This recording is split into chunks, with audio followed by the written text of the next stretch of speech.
सुप्रभात प्यारे बच्चों।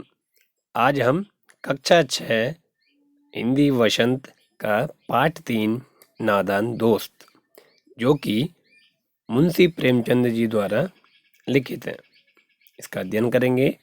तो नादान दोस्त, जिसमें एक नादान दोस्ती की बहुत ही सुंदर कहानी बताई गई है।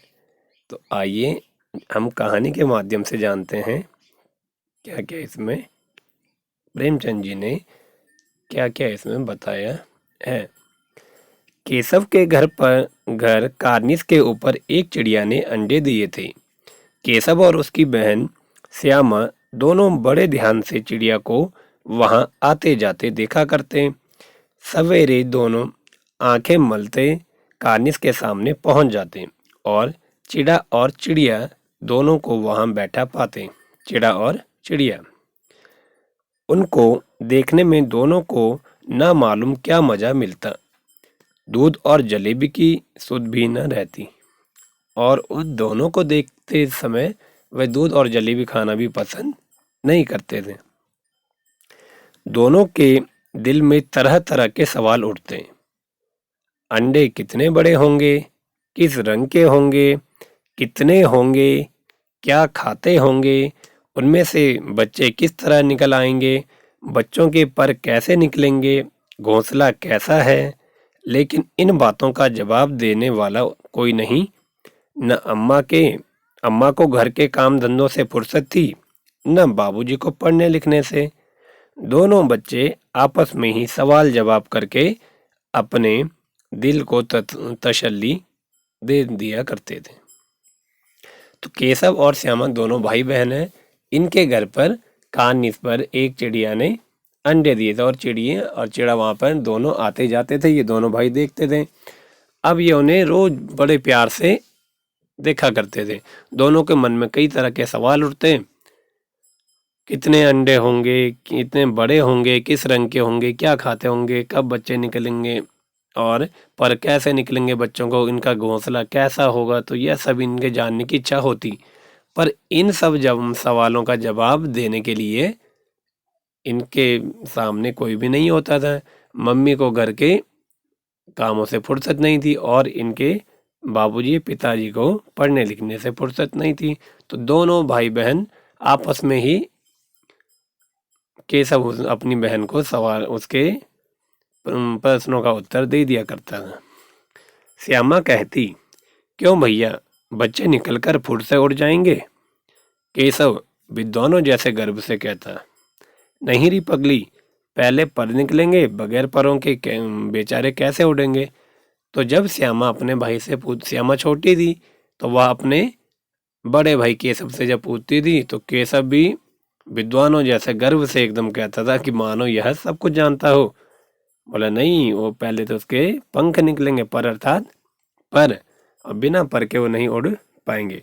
श्यामा कहती थी, बच्चों को क्या खिलाएगी बेचारी, अब छोटे बच्चे हैं, उन्हें तो सबकी फिक्र होती है, बच्चे मन के सच्चे।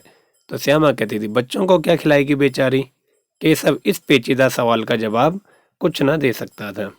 अब कि इस सवाल के आगे केशव भी निरुत्तर हो जाता था। इस तरह 3-4 दिन गुजर गए। दोनों बच्चों की जिज्ञासा दिन दिन बढ़ती जाती थी। अंडों को देखने के लिए वे अधीर हो उठते थे, अधीर व्याकुल हो उठते थे। उन्होंने अनुमान लगाया कि अब जरूर बच्चे निकल आए होंगे। बच्चों के चारे का सवाल अब उनके सामने आ खड़ा हुआ।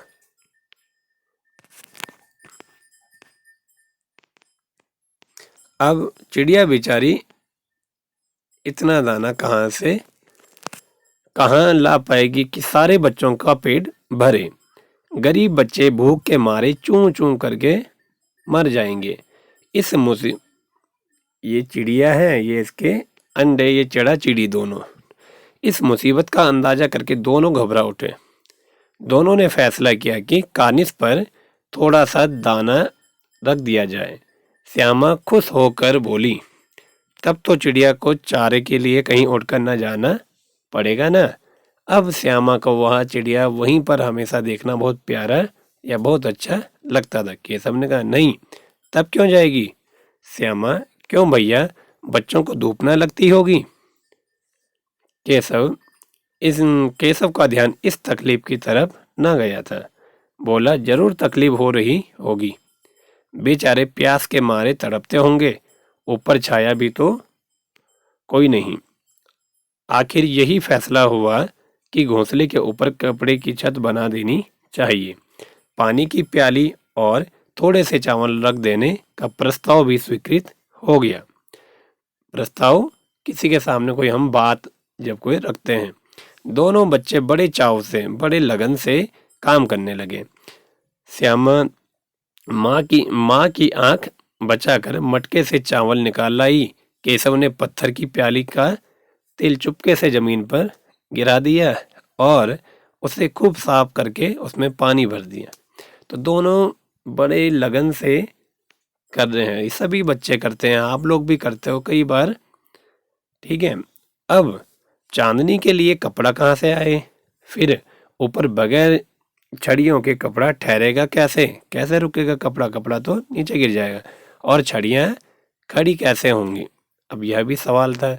अब ऊपर कार्निस अर्थात रैक, जैसे हमारे होते ना बाहर खिड़कियों के ऊपर जो होता है, यह छत से नीचे यह होता बना हुआ, जहाँ हम सामान वगैरह रख देते हैं। केशव बड़ी देर तक इसी उधेड़ बुन में रहा। उधेड़ बुन अर्थात सोचना विचारना। आखिरकार उसने यह मुश्किल भी हल कर दी। श्यामा से बोला, जाकर कूड़ा फेंकने वाली टोकरी उठा लाओ, अम्मा जी को मत दिखाना। श्यामा, वह तो बीच में फटी हुई है, उसमें से धूप न जाएगी। केशव ने झुंझला कर कहा, गुस्से से कहा, तो टोकरी तो ला, मैं उसका सुराख बंद करने की कोई हिकमत निकालूंगा। हिकमत अर्थात कोई उसका तरीका ढूंढ लूंगा। श्यामा दौड़कर टोकरी उठा लाई। केशव ने उसके सुराख में थोड़ा सा कागज ठूंस दिया। टोकरी को टहनी से टिकाकर बोला, देख, ऐसे ही घोंसले को उसकी आड़ पर रख दूंगा, तब धूप कैसे जाएगी? श्यामा ने दिल में सोचा, भैया कितने चालाक हैं। अब श्यामा तो अपने भाई को बड़ा ही विद्वान समझती थी। तो आज हम यहीं पर विश्राम लेंगे और अगला भाग हम अगली वीडियो में पढ़ेंगे। तो आइए इससे जुड़े कुछ प्रश्न अभ्यास हम देखें। इससे पहले हम मुंशी प्रेमचंद जी का जीवन परिचय। मुंशी प्रेमचंद जी का जन्म सन 1880 एवं मृत्यु सन 1936 में हुई थी।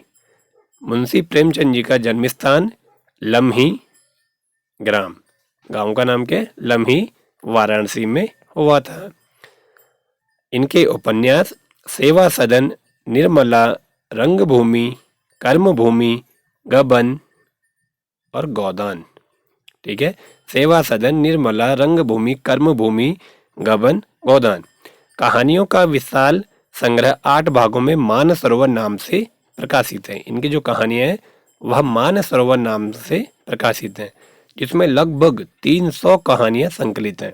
तो कई सारी कहानियां हम पढ़ते हैं मुंशी प्रेमचंद जी की, तो हम मानसरोवर में ही यह सब संकलित हैं। करबला, संग्राम और प्रेम की वेदी उनके नाटक हैं।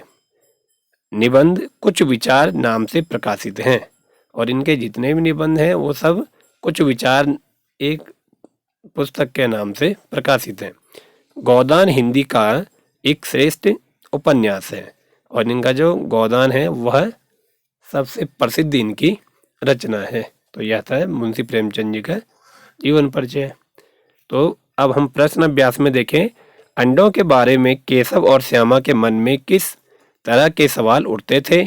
वे आपस में ही सवाल जवाब करके अपने दिल को तसल्ली क्यों दे दिया करते थे? अभी हमने पाठ में पढ़ा था किस किस तरह के सवाल उठते थे। अंडे कैसे होंगे, कितने बड़े होंगे, कब उनसे बच्चे कब निकलेंगे, उन पे पर कैसे होंगे, वह कैसे उड़ेंगे और कैसे दिखते होंगे, आदि आदि प्रश्न उनके मन में उठते थे।